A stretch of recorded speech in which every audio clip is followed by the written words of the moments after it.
Hello, welcome. I think we're going to start. People come in a few minutes, I hope. Otherwise, we'll start with the main part of the round table. As I say, welcome because it's nice to start with REINA. As you know, it's a rural innovation ecosystem. It stands for Rural European Innovation Area, and it's important in countries like Spain, where we talk about La España vacía, the empty Spain. So it's so good, those initiatives connecting the innovation actors. And I invite you to on the web, you can see reina.startupole.eu, and you can find things, interesting things about the startup village and all the events this pan-European open platform do. We're going to start with a roundtable, and the moderator is going to be Huawei, is head of strategy and policy of Huawei, and the roundtable is by highway, startup village, sea and mountains. We have people from all over Europe. We have Claudia Pucic for Rachoja Agency. For sure the name is wrong, sorry, because Lian Kronik is coming, Ellen Stranger, Innovation Manager of Start, and Soliun Sukalreis of Sumaker Community. So, as welcome all of you, and you can start when you want. That's all. Thank you.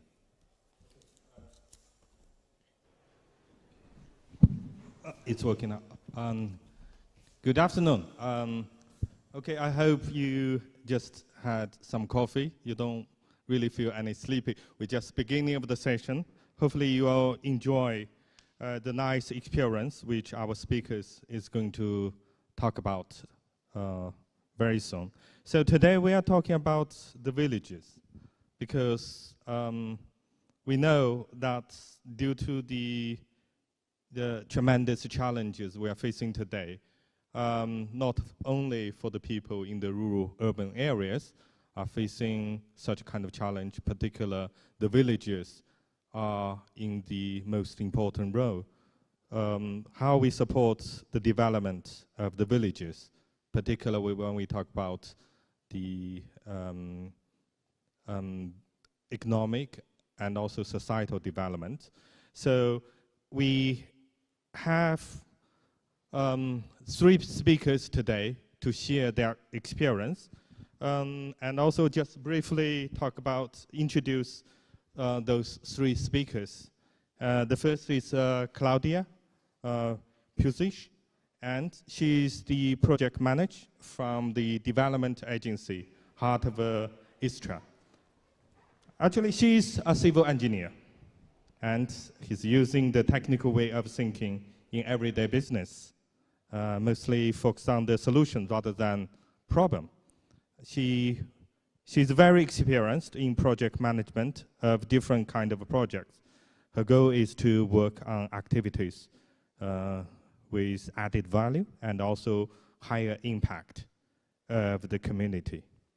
So her passion is also events moderation, and that gives her the opportunity to hear needs and also use them for the project development and positive change.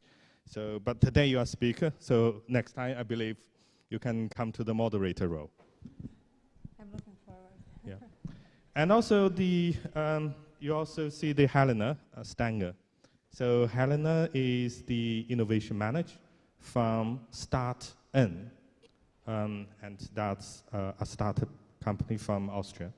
So since June 2022 this year, Helena is in charge of the innovation network, Kisbuch, thank you, which was installed to promote innovation in the rural regions. So Helena has a university background in non-profit management as well as legal studies.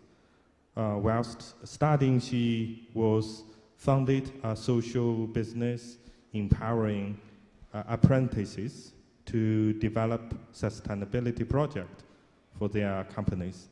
So this experience, he has been able to team and also to learn a lot about the startup ecosystem in the region and the challenges that founders encounter. So the occupation as an innovation manager employed for the regional development agency allows her to use such a kind of experience and shape her region in terms of innovation. So thank you, Helena. Also, we have Sotiris Chukarilis join us today. Sotiris is actually a political scientist from the University of Crete. He studied in the National Technical University of Athens of disciplinary center of research in the field of environment and development of a mountainous area in 2012. From then, she's activist of the mountainous areas and also the agro-pastoral sector. And he has been working as, in this sector as an active farmer and also cultivated vegetables in 1,000 meter altitude in his prototype farm. So that's very interesting. So he's also the founder and president of the High Mountains Social Cooperative Enterprise. And also he's also trained by American Farm School's alternative tourism program in the fields of creation of tourism experience and also many marketing and the related sectors. Furthermore, he's also a diploma in dairy farming and cheese making from the dairy vocational school of how to say the Loaniana? Okay, thank you. So he has a complete picture of the pilot areas. So he's unable to share his valuable experience today with us as well. I would like to give some important questions to let each of the speaker to reply. The first question to each of you is, what are the main difficulties for innovation that you encounter in your region or in your project? We started from Claudia. Yes, please. Yes. Hello, everybody. Yes, we are actually from Startup Village, which is situated in Peninsula Istria in Croatia. And the main challenge we are dealing with is mobility, because we don't have public transport in our area. So everybody who wants to be situated in our region, or if it's remote worker, or if it's a digital nomad, or somebody who wants to start his own business, he needs to own his own car. So we are really looking how to deal with this kind of challenges in order to work on mobility development, like demand responsive transport and stuff. And the other challenge, which is also a problem, is accommodation, because during the touristic season, even in rural areas, it's pretty expensive to live if you're not a local citizen. Yeah. Thank you, Claudia. Also, we just have Liam Cronin join us. So Liam is the CEO of the REINA in Colling. In Carey Island. So in the past, he worked in the Trinity College at Dublin, and ADAPT Research Center as commercialization director for 3 years. And also before that, he had 25 years in the Microsoft Island and also Microsoft Western Europe in a variety of different roles. So outside the REINA, the mentor startup companies as part of the High Potential Enterprise Island startup program, and he have had his own startup in the past, right to site technology. So thank you also, Liam, join us. Can you also share how do you see the main difficulties for innovation that you encounter in your project or from your experience? Thank you. Yeah. Yes, similar to what Claudia mentioned there. I mean, I would see probably 3 challenges. Like we're certainly seeing in Ireland accommodation challenge as well. So if people want to move to the rural location where we're based, it's difficult to find accommodation right now. We've quite a lot of refugees who've come to the country in recent times, so accommodation is definitely a challenge. I think the second challenge we see is around access, because we're a very rural location. You know, getting to the location can be challenging in terms of, you know, we've bus, rail, air, flight is a challenge. And I suppose the other challenge we're finding in the REINA, because we're a co-innovation space, is getting people to come into the hub, is getting people to work from the hub. I mean, people through the pandemic have got used to working from home and are happy to work from home. So trying to encourage people to come in and be in the office or be in the hub is a challenge. So one of the things we're trying to do is create a purpose. So you need to have a reason to come into the hub. So we've created, you know, we've done different types of networking events. We do like pizza days. We have lots of events. And then we try to have some experts in the hub each day to encourage people to come in. So I think there are our 3 challenges is around accommodation, access to the rural location, and then when we do get people into the rural location, getting them to come into the office instead of working from home. Thank you, Liam. So maybe Helena, you can share your experience. Yeah, maybe a few brief words. Our location is in Kitzbühel. It's one of the main tourist cities in Austria. So also for us, we encounter the same issue that accommodation is very expensive, and also for founders or startups, it's extremely difficult to afford an office space. So this is part of our Startup Village concept as well. And we also encounter a lot of brain drain to the urban areas. So it's hard for us to keep the innovation in the rural regions. And moreover, very hindering for innovation is the kind of Austrian mindset of no failure. So there's like no failure culture. And we are trying through different events to better that. Thank you. Then please, Sotiris, you are the last one for this question. Yes. Hi, everybody. Yes, as Mr. Chao said, I consider myself an activist of the mountainous areas. And that's why, because for 10 years we are trying to bring back population to our villages. The population is a big issue, not only for innovation, but for the existence of these areas. So if even to produce or exist in these areas is difficult, imagine that how difficult it is to innovate in these areas. So if mountainous areas, and which is a big percentage of the land of Europe is depopulated, who is going to produce for people who are living in the cities? Farming and farmers are always declining. It's in decline. Population is in decline. So you see now that we have problems that imports are stopped. We have problems in our food security and also energy problems. So all of these are problems that we have because all of our population is located in the cities. So this is a big fight we give, and all the other obstacles are mentioned like transportation or yeah, life is difficult. So in rural areas, but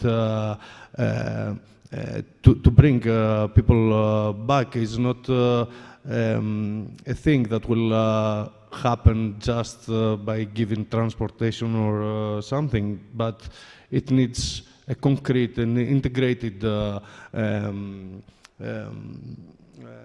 mental thinking to do that. So that's what we are trying, and we hope that with startup villages here, we can cooperate all together and can try something more for our areas. Okay, so that's very interesting because from your experience, we do see a variety of challenges in front of us, from the transport issues, housing issues, skill issue, mindset, energy, those are the typical issues. If we want to bring innovation to rural, we need to solve those one by one. And also, since you also working on the villages, on the startup villages project and the program, how do you see the advantages and also benefits of locating in your villages? So also we start from Claudia again. Well, the advantage is definitely it's not a lot of people circulating in the area, but also it gives you opportunity to enjoy the nature and every benefit that you have in the area.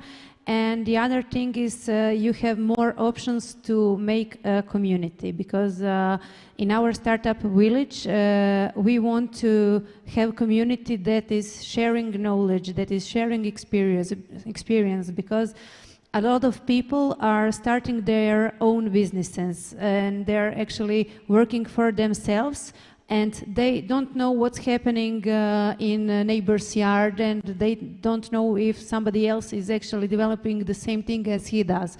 So we think that it's important to connect all those new ideas and to develop and accelerate their potential in something bigger. In that way, we think that in our startup village, in rural area, we can cater small ones, big ones, but also digital nomads who can give some kind of other perspective in order to develop innovation that solves problem that has some kind of impact on wider area. That's interesting. Obviously, by sharing the knowledge, this is the most important thing we have to do. So, Liam, we'd like to listen to your opinion. Yeah, so I suppose, again, I kind of summarize everything in trees as much as I can. So I suppose number one for me, it's about partnerships. So within the REINA, which I'm involved in, it's a public-private partnership, which is quite unique in Ireland. So we have a private partner, Fexco, which is a financial services company. We have a research centre then with Munster Technological University, and then we have our local government involved. So those three partnerships is really important for us in terms of developing the REINA. And then we formed other partnerships over time with the likes of Microsoft and some other recruitment companies as well. So I think partnership is definitely number one. I think it's then kind of putting supports in place within the hub to support the startups and the scale-ups and the SMEs. So whether that's putting in place like training programs, we have quite a panel of mentors. We have about 50 mentors that are giving back their time to support the startups. We run a lot of events. We try to run weekly events to help the startups to scale and grow. So I think that also helps. And then we try to be part of some of the national initiatives that are happening within Ireland. So we're part of a national startup programme. We're part of other events that are happening across the island of Ireland to try and bring people back. So I think all those things really help, and it's about creating that ecosystem to allow the startups and the SMEs to survive and thrive and scale and move forward. Okay, that's very interesting. So I believe by creating such a kind of a partnership, we'll eventually safeguard the innovation to be integrated into the villages. So thank you. So Helena, then your turn.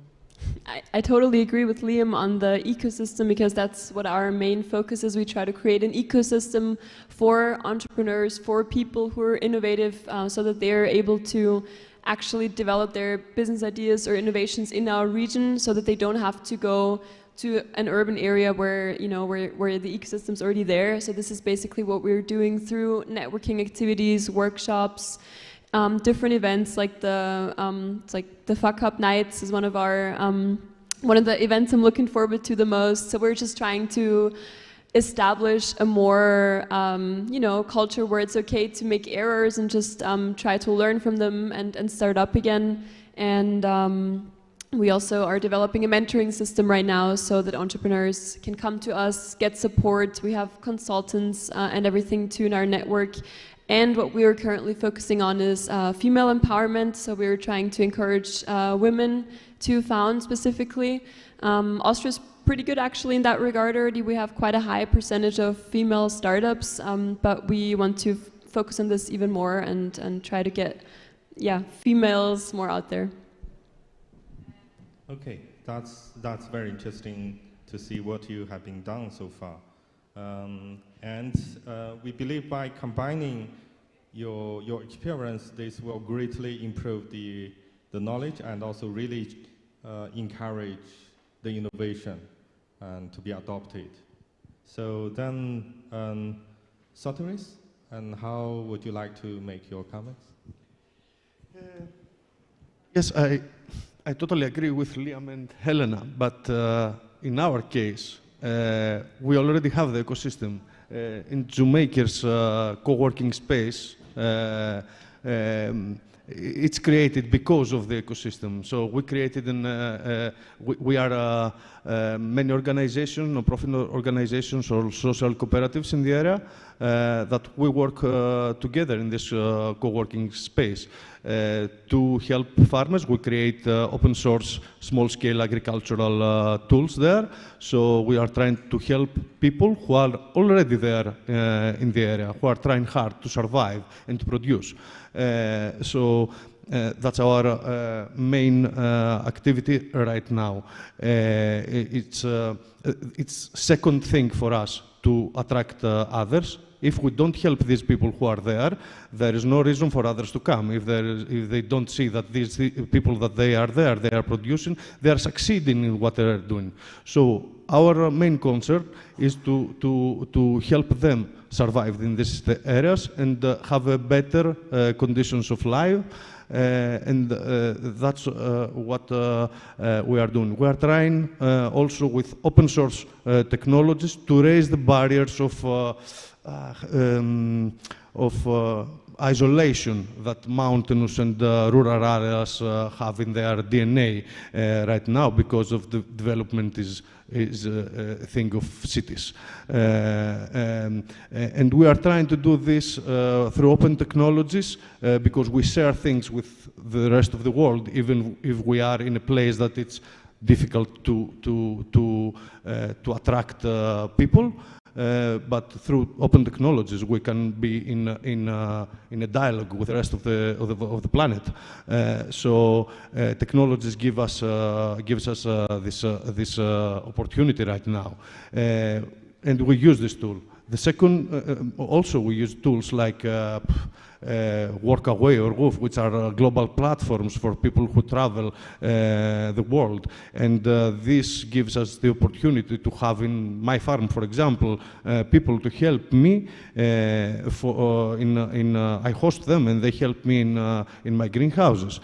So if I didn't have this opportunity through the technologies that there are today, I wouldn't have workforce and I wouldn't have also people to socialize, because I live in a village with 10 people, and they are all about above 70 years old. You understand that it's very difficult for a young person to live there, and it's okay, it's nice to interact with older people and have nice conversation about the past and that, but as young people, we need more interaction with youngsters also.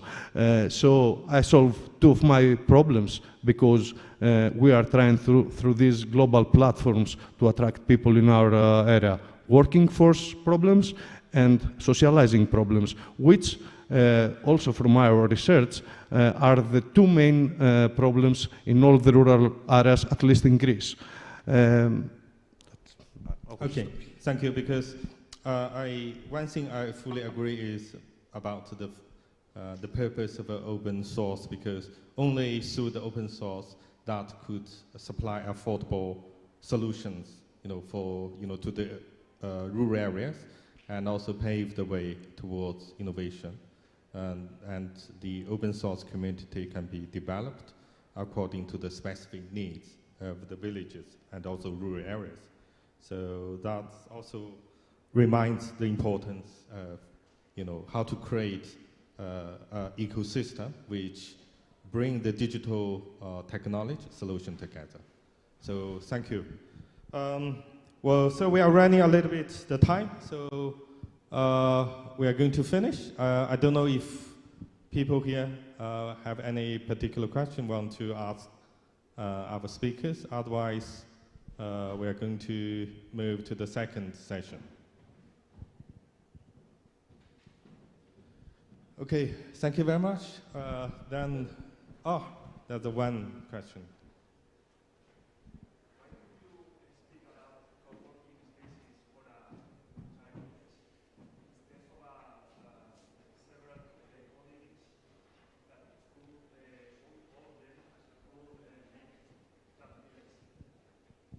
No. Yeah.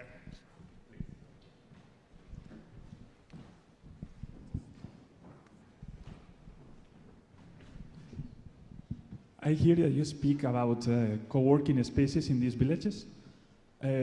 Why don't you talk about the co-living, like several co-livings that can make this village?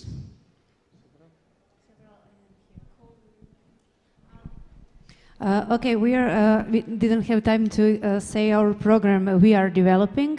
We will work on a startup village program which will enable digital nomads to participate for about, let's say, 10 days in our place. It won't be co-living because it does not yet exist, but there is an old abandoned school which is now reconstructed in some villa which is rented, but it's publicly owned.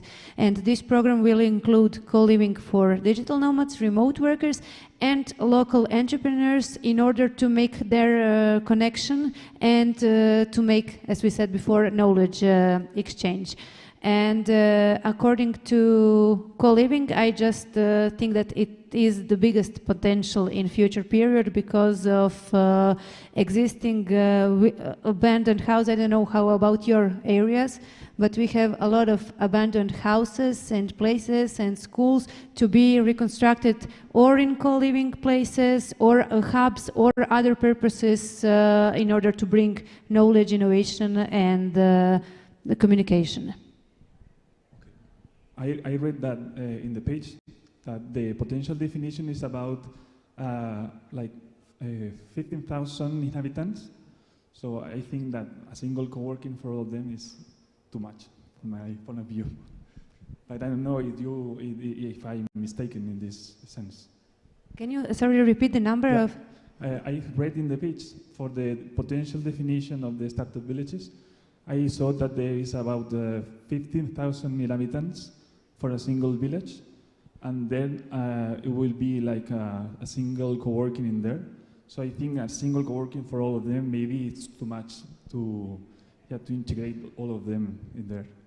I don't know if I'm mistaken by reading the definition, but yeah. Well, in our area, we are, I'm sorry if somebody else maybe can.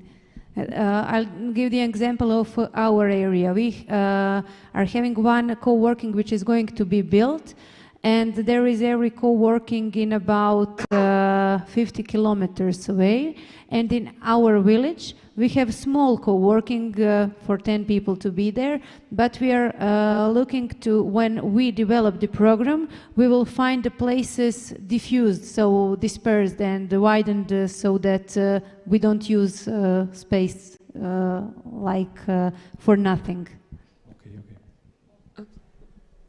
just something we have learned in Austria is that co-working in the rural areas is not as big of a trend yet, I have to say. I don't know how it is for your regions, but we definitely encountered that that there is not that much request for it yet. So for us, it's big enough how we are right now. Like this might increase, but I think it's just more people in urban areas might be more aware of the potential that it has for them, whereas in rural areas there's some work needed to get the community into the co-working spaces.